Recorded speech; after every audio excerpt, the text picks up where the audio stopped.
अगर आपको आज का एपिसोड पसंद आए तो द ब्लैंक पेज ऑफिशियल को सब्सक्राइब ज़रूर करिएगा और बेल आइकन को प्रेस करना मत भूलिएगा।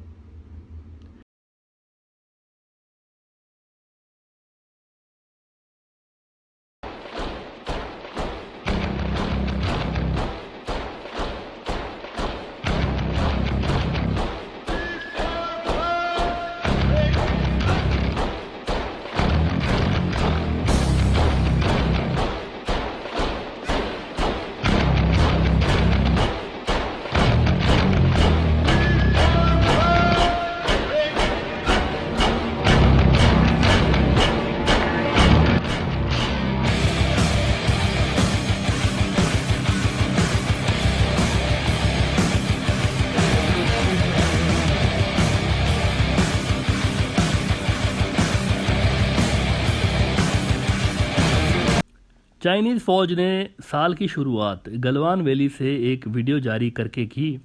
वो जगह जहां मार्च 2020 तक इंडियन फ़ौज हुआ करती थी, वहां आजकल चाइनीज़ सूप पी रहे होते हैं बैठ के फ़ौजी। और 2020 में जो क्लैश हुआ था इंडिया और चाइना का बीच, जिसमें 20 इंडियन फ़ौजी हलाक हुए थे, उस जगह से चीन की फ़ौज ने वीडियो जारी करके साल का जो आगाज़ है वो इस वादे के साथ किया कि हम अपनी ज़मीन का 1 इंच भी नहीं छोड़ेंगे। और चाइना के नए बॉर्डर लॉज जो कि 1 जनवरी 2022 को इसी साल के पहले दिन से इम्प्लीमेंट हो चुके हैं, इनके हिसाब से लद्दाख, सिक्किम और जंगनान का जो चाइनीज़ इलाका है, जिसे इंडिया अरुणाचल प्रदेश कहता है अपना, ये कानूनी एतबार से, चाइना के कानून के एतबार से चाइना के नज़दीक उसके इलाके हैं और उन्होंने इनका दिफा करना है। चंद रोज़ पहले इन्होंने जंगनान के अपने इलाके, जिसे इंडिया अरुणाचल प्रदेश कहता है, इसके नाम भी तब्दील कर दिए हैं और ये इनका पहला एडमिनिस्ट्रेटिव ऑर्डर था। इलाका गया इंडिया के हाथ से, इंडिया के हाथ से अरुणाचल गया, वहां पर चाइना अपने एडमिनिस्ट्रेटिव ऑर्डर्स जारी करने में लगा हुआ है। इस इलाके के लिए इससे पहले कभी भी चीन ने इस तरह नहीं किया था। जब से मोदी जी इलेक्ट होके आए हैं, कोई 18 मरतबा इंडिया और चाइना के बीच आला सतही मीटिंग, हाई लेवल की मीटिंग्स हुई थी, 18 मरतबा। आखिरी बार चेन्नई के अंदर मोदी साहब और शी जिनपिंग जो हैं वो झूला झूलते हुए नजर आए। इसके बाद कभी भी मुलाकात दोनों के दरमियान नहीं हुई, क्योंकि गलवान हो गया था। और इस साल 2022 का तो स्टार्ट जो है ना, चीन ने गलवान में अपनी फौजी इंडिया के साबका इलाकों के अंदर, जिन पे कभी इंडिया का कब्जा हुआ करता था, वहाँ चीन ने अपने फौजी दिखा के सारी दुनिया को एक बार फिर साबित कर दिया है कि who is the boss. India ने इस वीडियो को रिजेक्ट किया है। वैसे जो चाइना ने जारी किया है, इंडिया ने इस वीडियो को ये कहकर रिजेक्ट कर दिया है कि ये इलाके गलवान के वो इलाके हैं जो कि चाइना की तरफ हैं, हमारे इलाके नहीं हैं, ये उनके हैं। लेकिन इट्स अ रबिश क्लेम। आलमी मीडिया इसको बाय नहीं कर रहा। सारी दुनिया जानती है कि ये वही इलाके हैं जो कि चाइनीज़ ने इंडिया से छीने हैं और जिन पर इंडिया मुस्तकिल तौर पर तकरीबन 1.5 साल से बातें ही कर रहा है और मुस्तकिल तौर पर मीटिंग्स कर रहा है कि ये इलाके हमें वापस दे दें, ये वही इलाके हैं।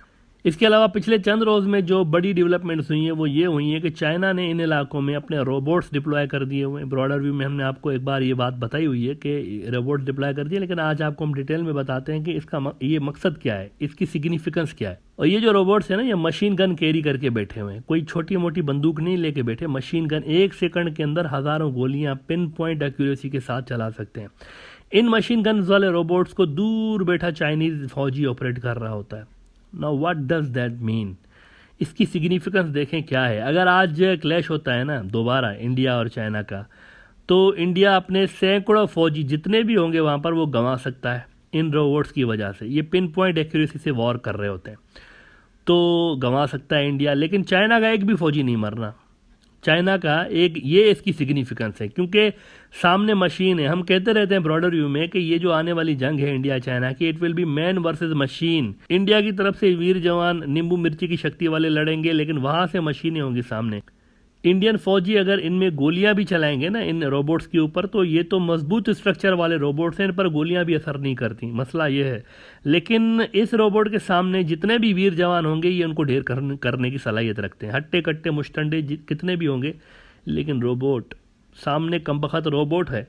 2020 में जो क्लैश हुआ था ना, उसमें इंडिया के 20 फौजी हलाक हुए थे, लेकिन चाइना के भी 4 फौजी हलाक हो गए थे। अलबत्ता इस बार जो क्लैश होगा, जो जब भी हुआ, एक्सपेक्टेड है कि इस साल बड़े बड़े क्लैशेस होने हैं। पाकिस्तान और चाइना की जो फ़ौजें हैं, ये कंबाइन ऑपरेशंस की प्रैक्टिस कर सकती हैं। तो इस बार जो क्लैशेस होंगे ना, उसमें चाइना का एक भी फौजी टारगेट नहीं होना, एक भी फौजी नहीं होना, क्योंकि वो क्लैश वाली जगह से दूर होंगे। यहाँ पर रोबोट्स होंगे, सारी जो लड़ाई होंगे रोबोट्स कर रहे होंगे। इंसानों के मरने की जो चाइनीज साइड पे कैजुअलिटीज़ हैं उसकी चांसेस तकरीबन ना होने के बराबर हैं। उल्टा इंडिया की तरफ बहुत ज़्यादा कैजुअलिटीज़ हो सकती हैं। और एज वी सेड के रोबोट जो है वो कंट्रोल हो रहा होगा दूर से, बल्कि कंट्रोल क्या हो रहा होगा, ये रोबोट्स तो असल में आर्टिफिशियल इंटेलिजेंस से चलते हैं, इनके अंदर सारी प्रोग्रामिंग खुद ही फीड की हुई है उन्होंने।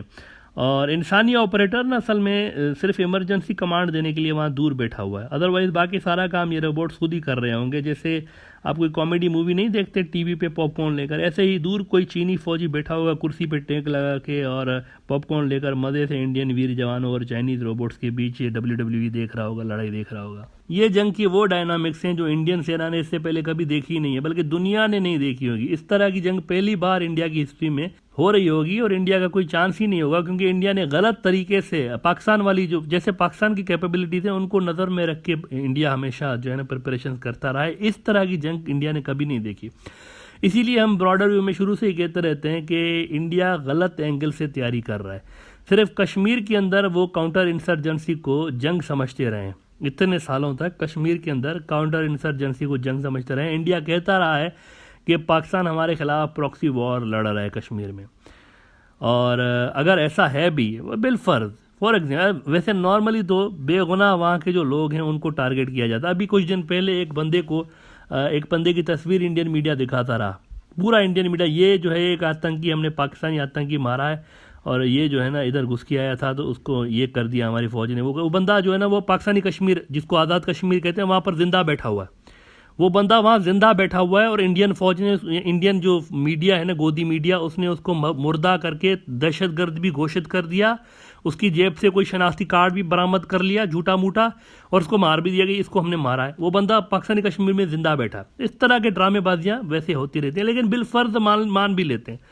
अगर इंडिया कहता है कि ये जो इंडिजीनियस एक तहरीक कश्मीर के अंदर आज़ादी की चल पड़ी, अगर वो कहते हैं कि पाकिस्तान है इसके पीछे, तो भाई फिर तो आपको पाकिस्तान की तारीफ करनी चाहिए, फिर तो पाकिस्तान की तारीफ करनी चाहिए। क्यों?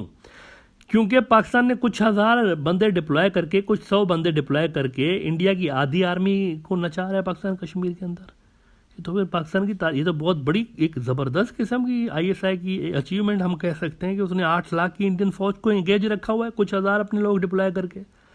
इंडिया की आधी फौज तकरीबन जो है वो कश्मीर के अंदर डिप्लॉयड है। तो मैं नहीं कह रहा हूँ, इंडिया खुद कहता है कि पाकिस्तान यहाँ पर मुजाहिदीन को भेजता है और फिर यहाँ पर इंडियन फौज से वो लड़ते हैं। अगर ऐसा है तो फिर पाकिस्तान को कम्प्लीमेंट करना चाहिए, उनकी तारीफ करनी चाहिए कि इंडिया की आधी फौज उन्होंने इतने छोटे से रिसोर्सेज डिप्लॉय करके और उनको एंगेज करके रखा है वहाँ पर मिनिमम रिसोर्सेज लगाकर।